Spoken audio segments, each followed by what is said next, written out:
Hey, what is up you guys? This is Anthony here from DIYautotech. Today we're coming to you from the garage with another vehicle problem and repair.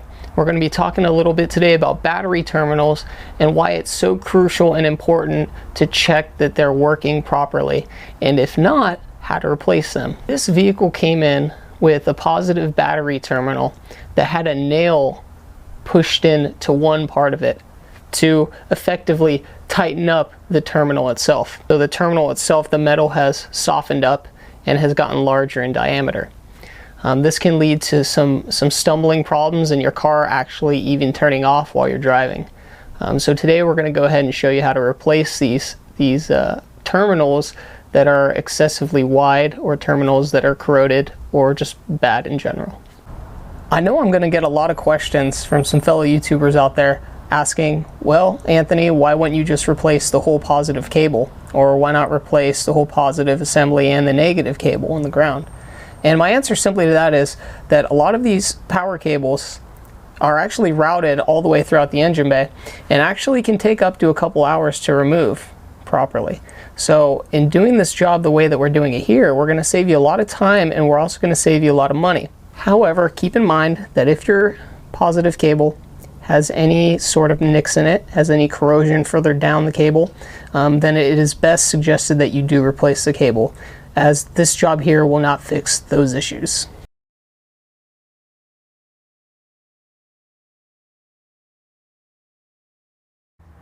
The best method to try and remove this battery cable is actually going to be to pull it off manually or cut it off. If that doesn't work, you can actually just hacksaw off behind it, but you'll be losing a little bit of your conducting surface and you'll have to strip some wire. So with this way, we can take a Dremel like we have here, and we can actually cut through this and pull it off. And once again, if that doesn't work for you, you could just hacksaw behind it.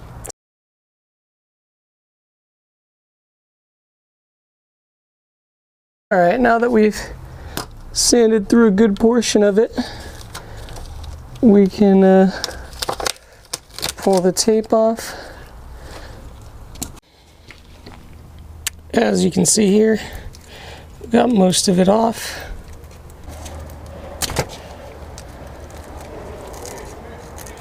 And there it is, off in one piece. As you can see, that's where it's torn down here at the bottom.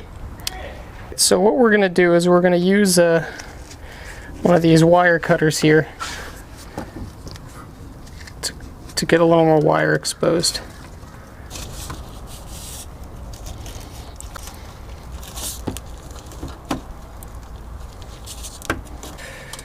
Strip it off like so. The next thing we're going to want to do is clean up the wiring here. Now all we're doing is taking a wire brush, spraying on a little cleaner. Take a little cleaner and we're just putting it, now we're just cleaning off the wiring here and get rid of all the corrosion.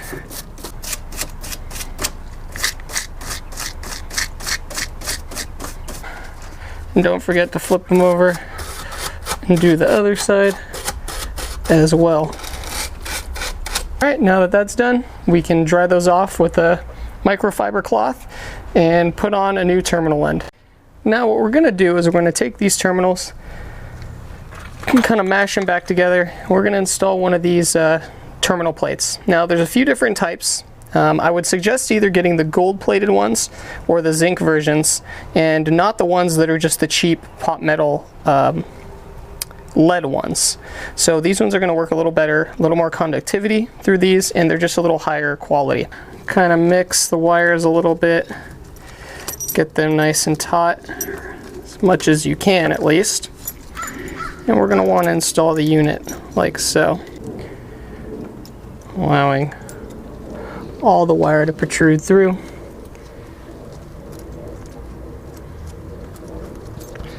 And we'll take our screwdriver and just kind of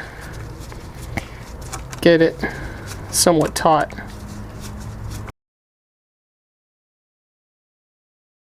Then we'll get in there with the 10 mil and just kind of make sure it's snug.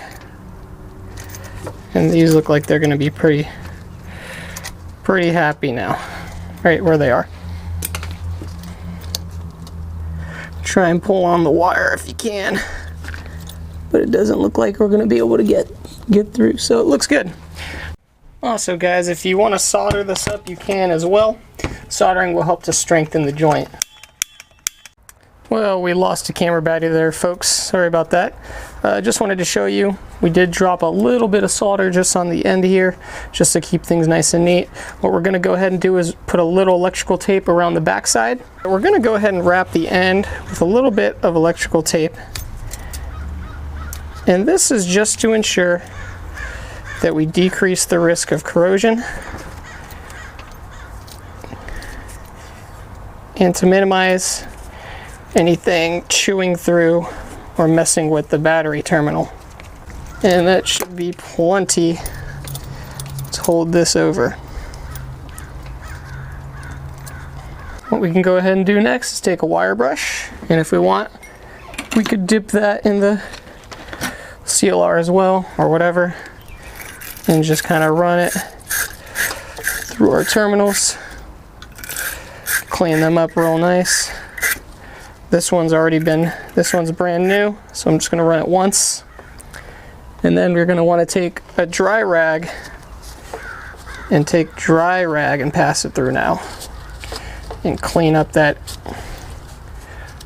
those terminals. Instead, I like to take a little CLR when I do this. It helps get all the nasty stuff off.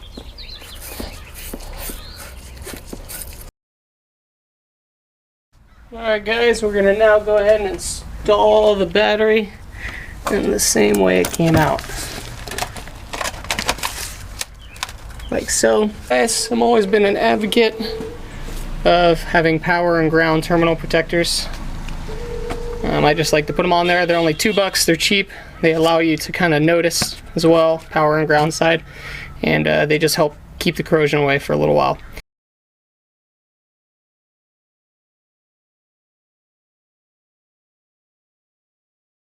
It's going to take this voltmeter, kind of prop it up here for the camera, and we're going to show that we have battery voltage 12.77 and contact electrode 12.77 on both sides, and this is just touching the terminals. This is not touching the battery itself, so we know that there's no problems with this connection here. We're going to take a little bit of grease, and we're going to coax the terminals with it, just to keep the corrosion out. So throw our trusty cable cover over the top. Alright you guys, as you can see, the vehicle is running. We've got it all finished up, greased up, everything's looking good, it checks out. Yeah, I want to apologize about the video quality on this one. We're working in a really tight space. We have very limited time on this job as well, so unfortunately I wasn't able to get the videoing of the soldering and some other things that I would have liked to touch up on, but I hope this video was helpful to you, and if you need to perform this job, this will definitely get you by. Instead of having to replace the entire cable itself, you can go ahead and replace the terminal the way I've shown you here, and everything will work out well for you. So thanks for watching. This has been another video from Anthony at DIYautotech. Please hit the like, share, subscribe button below. Follow the channel. Follow me as we progress through our automotive repair videos. Thanks again. Anthony at DIYautotech. See you next time.